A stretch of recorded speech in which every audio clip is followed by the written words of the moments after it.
Այնինչ ես իրենց միանշանակ հայտարարել եմ, սիրելիներս,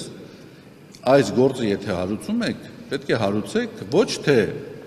իմ անձնական կյանքի գաղտնիությունը խախտելու հիմքով, այլ իմ նկատմամբ թշնամանք եւ ատելություն սերմանելու հիմքով։ Իմ անձնական կյանքի գաղտնիքը խախտված չէ։ Իմ անձնական կյանքի գաղտնիքը խախտված չէ։ Խախտված չէ նաև իմ ընտանիքի անդամներից որևէ մեկի անձնական կյանքի գաղտնիության իրավունքը։ Դուք պետք է գտնեք այն անձին, ով հորինել է այս տեսագրությունը եւ ով տարածել է։ Իհարկե ես չեմ։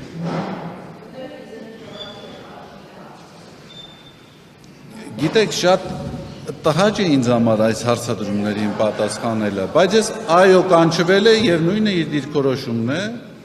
եւ ոչ միայն իր դիրքորոշումն է, իմ ընտանիքի բոլոր անդամները պարզապես այս տհաճ իրավիճակում ես թույլ չեմ տա իրենց խնդրել պարզաբանումներով հանդես գան։ Իմ ընտանիքի բոլոր անդամներն էլ իհարկե շատ տհաճ անախորժ իրավիճակի մեջ են հայտնվել մեր համերաշխություն քարոզող իշխանությունների թեթև ձեռքով, բայց իրենք էլ իհարկե միանշանակորեն դաժոխտում են։ Եվ չի կարող այդպիսի բան եղած լինել։